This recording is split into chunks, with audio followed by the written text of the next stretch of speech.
What do you think of when you hear the name David Beckham? Model? Businessman? What about cultural icon? Well, when I hear his name, I can only think of one thing. David Beckham, the footballer. When I was a kid, literally as early as I can remember, before I even learned to love the game, the first footballer I've ever known was David Beckham. Even in my youth squad days, all the kids wanted to be like David Beckham. Heck, even the girls in my middle school who have never played football before knew the name David Beckham. But for some reason, the football community seems divided between the view that David Beckham was either overrated or greatly underappreciated. No in-betweens, and one of the most polarizing careers ever. You'll see some say that he was a genius, and others say he was nothing but a dead ball merchant. Well, today, let's truly look at how good the footballing icon actually was, and if he was really a great footballer or just overrated.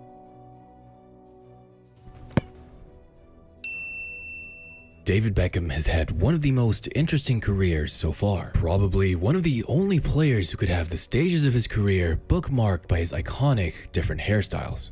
But before David Beckham became the man he would be today, he started off as a skinny Man United youth player who had quite the potential. But as skilled as David Beckham was at passing, taking set pieces, and making incredible crosses already at an early age, there was some concern over his potential career. Beckham already had a health issue that could have potentially stopped him from pursuing a professional career. He was diagnosed with asthma, a condition that affects the lungs and can cause breathlessness, tight chest, and overall a weaker physical output due to the lungs not having the normal capacity and easily tiring out. Luckily, they were able to treat his condition early, because if they hadn't, no matter how good he was, fitness is always the top priority in football. And if you don't have the stamina and capacity to move around all game, especially as a midfielder, it just isn't possible to play at a high level. But thanks to today's sponsor, Let's Get Checked, you can help diagnose yourself with potential health problems at home and make sure you can catch them early and get treatment as soon as possible.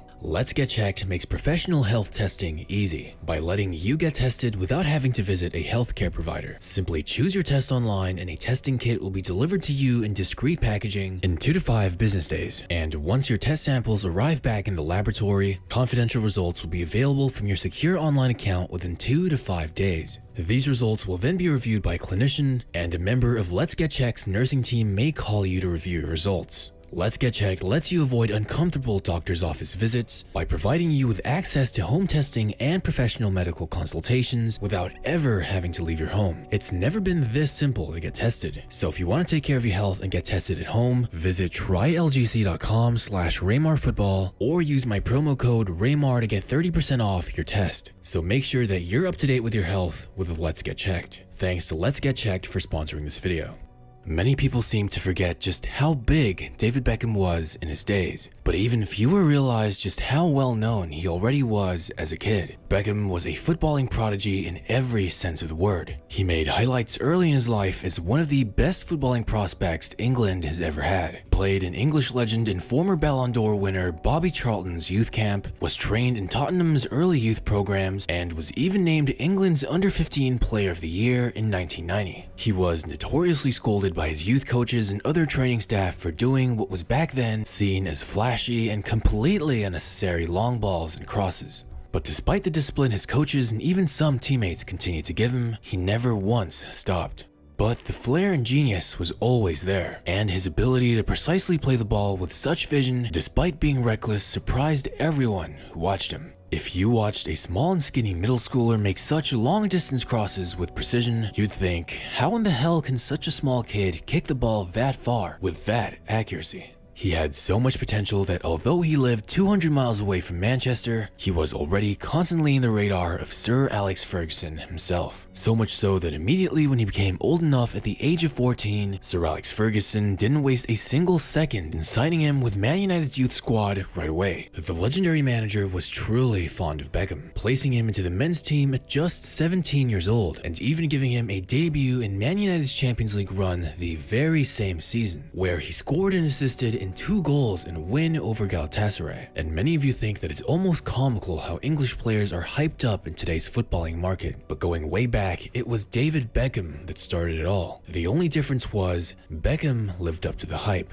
Ferguson would then make him a regular starter for the club, and immediately in that first season with Beckham as a starter, they would go on to win the Premier League and FA Cup title, having a serious impact on his squad with amazing playmaking, passing, vision, and dribbling. Beckham shocked football fans from all over the world with his style of play. His crosses, set pieces, and long balls were truly breathtaking to watch. And even as a fan of the opposition, you couldn't help but be amazed at some of the things he did. And I know you'll see a lot more of the amazing plays by Beckham in the video background, but this one in particular that just made Beckham blow up into a star. One of the most iconic goals in Premier League history that I know a lot of you will recognize. But in the 1996-97 season was really where Beckham took off and became a global superstar. It's not like he was doing outrageous numbers or anything. He had 12 goals and 10 assists in 49 appearances, but it's how he did it that really made him fun to watch. His goals and assists were nothing but beauty, and one aspect that really started to become world-class that season was his passing and vision. For some reason, many of my followers say that Beckham was overrated and that players like Kevin De Bruyne, for example, were much better. But in reality, it's not as far as you'd think. I found an interesting stat from Analysis ID that compared the number of goals and assists combined per 90 minutes between midfielders from Beckham's era up until today. And Kevin De Bruyne is pretty high up there with 0.71 goals and assists per 90 minutes. But David Beckham, he was slightly higher with 0.78 goals and assists per 90 minutes. So if that fact surprised you, then you have to leave a like on this video.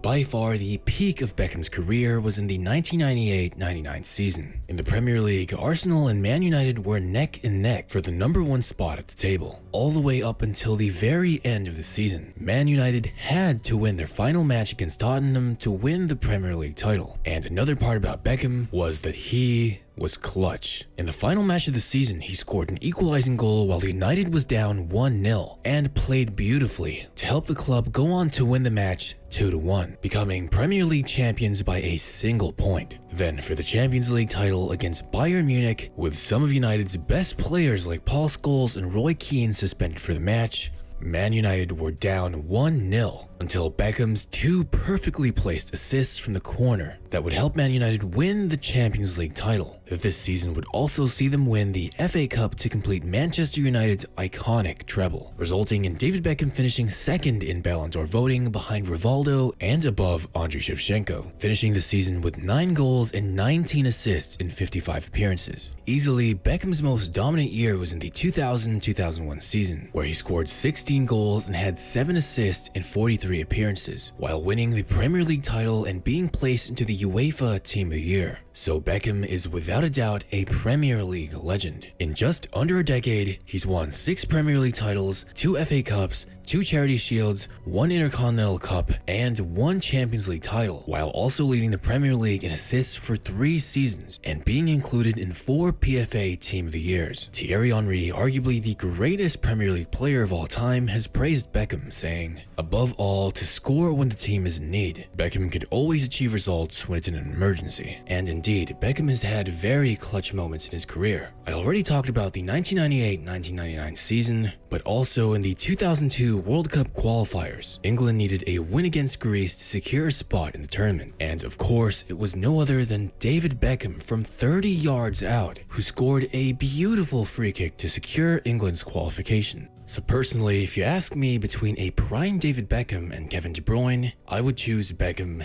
any day. I mean, Beckham has had just about the same number of goals in only his Man United days than Kevin De Bruyne has had in his entire club career. Sure, KDB is overall the better passer and directly is better at giving assists, especially when he plays the ball on the ground. But Beckham's set pieces, long balls, crossing, which he was arguably the best in history in doing so, and goal scoring is better. So for the majority of you that believe KDB is a far better player, objectively that just isn't true. But don't get me wrong, KDB is still an amazing player, and I know that they don't play the same position. KDB is more of a central or attacking midfielder, while Beckham played more of a right mid. But I just see the two being compared way too much these days, so I thought I had to mention it.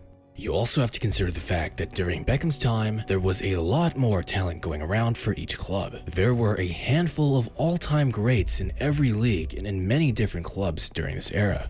Today, I'd argue that overall there are a lot less world-class talents than there were in the late 90s and early 2000s. So when David Beckham was asked to join Real Madrid to Galacticos, it was all the confirmation you needed to know that David Beckham was indeed a world-class player. Many people like to downplay his career because he became such a global celebrity, fashion icon, and famed businessman. It was clear that Beckham had lost his pace when he joined Real Madrid and wasn't necessarily as focused on footballing as he once was, opting to look more towards a career outside of football. But still, his fellow legendary teammates had immense praise for Beckham and his unique talent. Luis Figo once said, "The image he has is totally different to what he's really like as a player and a person." And despite many Beckham haters saying Roberto Carlos was the best free kick taker on that squad, Carlos himself has said, "Beckham takes free kicks better than me. It is a joy to watch him take free kicks, and he has proved that free kicks are not all about power." And probably the highest praise he could have ever received, in my opinion, was from Ronaldo himself.